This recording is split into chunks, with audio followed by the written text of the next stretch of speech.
Hi everyone, this is Eric Green. I am presenting my project for Nutrition 144, and the topic I chose to do was Greece, and the subtopic I wanted to do was the mainland dishes versus island dishes. Um, and Main reason why I wanted to do this presentation was I just wanted to get more of like an insight of how there's like a huge variation between like the mainland kind of cuisine and culture versus like um, island cultures and like the different types of cuisines that's out there. Um, I just felt personally that like Greece has like a wide diversity of like different foods um, that are like, all around the country. And so, yeah, so just a bit of a history lesson, if you want to say, for the ancient map of Greece. So around 500 to 479 BC, there were just lots of different cultures and lots of different ethnicities surrounding ancient Greece, and that's primarily because of the Persian Empire and the Persian Wars going on during that time. Um, and Speaking of different cultures, there were actually four different types of Greek tribes in those cultures, or in the ancient Greek culture. Um, all of them had particularly like different styles of like cultural dishes. And the four different types of the tribes, we had the Aeolians, the Achaeans, the Dorians, and then the Ionians. Um, and if you take a look at the map, like the Persian Empire really kind of expanded um, during this time period. There was lots of ongoing wars, and I feel like the overall impact of the Persian Wars, it definitely impacted them in all different areas of society. But just for this project specifically, we're talking about like different foods and cuisines um, that have migrated because of this, like the Persian Empire, along with all of the Persian Wars going on during this time.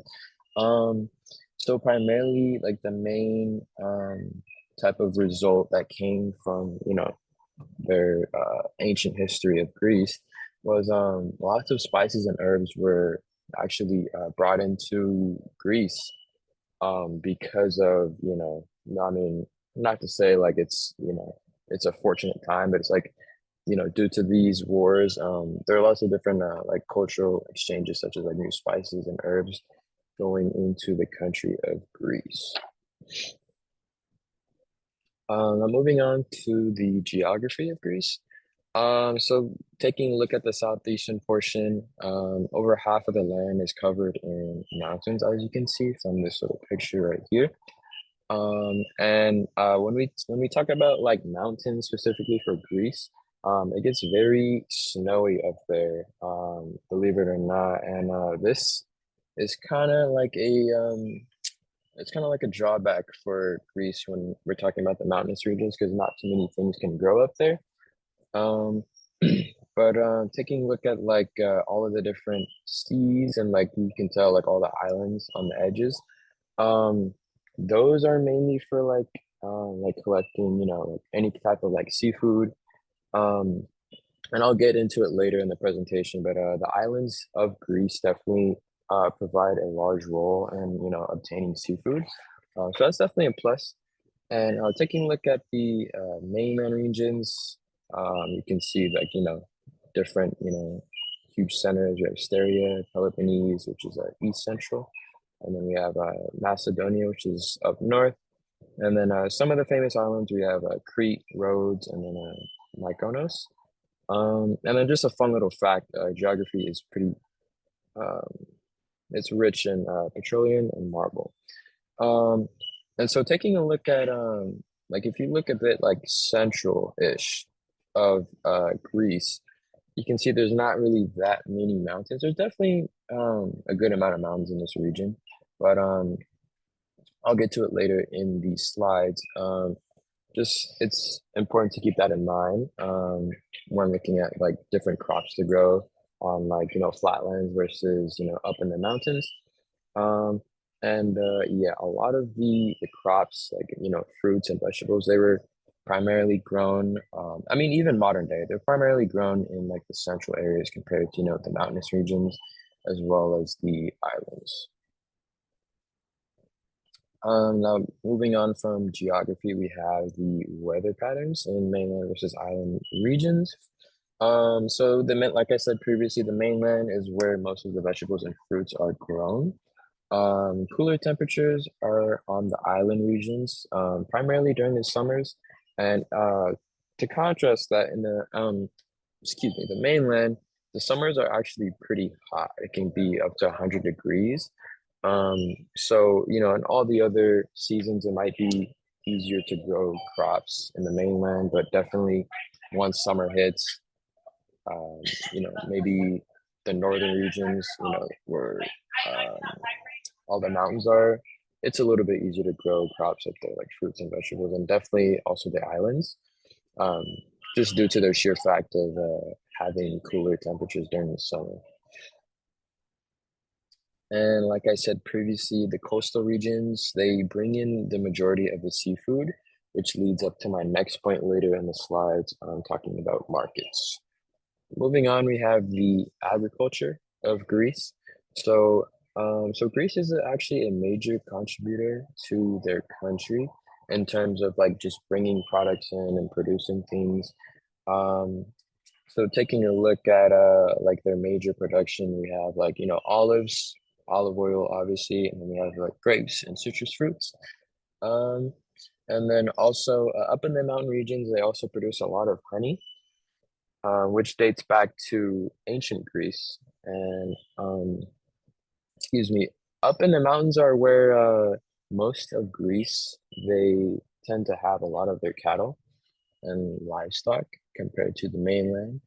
And additionally, the mountains are unable to grow some crops in the winter, so they kind of bounce back between each other, just depending on the seasons. And lastly, the cheese, obviously, for Greece is a big staple. Um, but specifically, or fun fact, they're primarily known for their feta cheese. And me personally, I'm not a big fan of feta cheese, but I guess it's something to keep in mind if anyone's interested.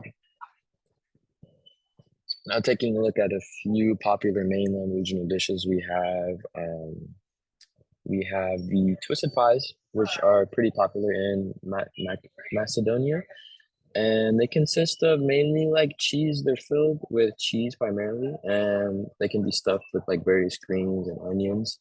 And flour is obviously needed for this recipe. Looking at just the overall diet of the mainland, I'd say, according to a lot of like websites and uh, just articles in general, they consist of mainly a Mediterranean diet and also like European and Middle Eastern cuisines. And like I said earlier, the mountain regions are where meat is cooked the most. Um, and it's mainly because they have more access to cattle and also sheep breeding. And moving on, going to the island regional dishes. So Crete Island is actually famous for their calzonia, which are like kind of like small rat pies. And they're pretty much like handheld, like you can hold them in your hand. And their filling is primarily like soft cheese, so like feta or ricotta. And it's fried lightly and it's often drizzled with honey. And it sounds pretty good in my opinion. Um, like I mentioned earlier, the island regions, they bring in the most amount of fish just because they're all surrounded by, different seas. So fish is definitely the main component for the island regional dishes. And another one-off fact, Kefalonia Island, they are famous for their meat pies. Now, taking a brief look at their typical fast foods in the mainland and island areas of Greece, we have souvlaki, which is one of the most popular fast food items, which it's actually think of it as like a kebab. So the main like meat portion of the kebab is skewered pork, and it's often served with chopped tomatoes and other vegetables, and that is primarily in the mainland. And then one of the most popular fast foods in Greece actually is called Goody's Burger. So it's equivalent to like a McDonald's you'd see around other countries or the US specifically. It's it's reasonable quality food and reasonable price. It's nothing too fancy, nothing too crazy. And fun fact, there's over 100 fast food locations in Greece when looking at the Goodies Burger. And like I said, fair prices in the region, similar to McDonald's. And this is just a quick image of Goodies. It's nothing too crazy. Fair prices, fair food. You won't find any like specialized dishes here. It's just like, kind of like the simple runaround. You have, like burgers and fries. Um, but just like a good visualizer of what, you know, their staple fast food may look like. And then taking a look at some of the food markets in Greece. One of the biggest food markets in southeastern Greece is the Athens Central Market. So it's the center of the market that sells, the center of the market sells a wide variety of fish collected from the islands around Greece. And it's always fresh and always daily. And smaller markets within the Athens Central Market, they sell, different types of meat thanks to the mountainous region providing all of the like the cattle and livestock. And then taking a look at the southern portion of Greece, we have another famous market called the Kalamata Farmers Market. So they mainly provide wide varieties of fruits, vegetables, olive oils, herbs, and then also select meats. And they also have fresh produce from all throughout Greece.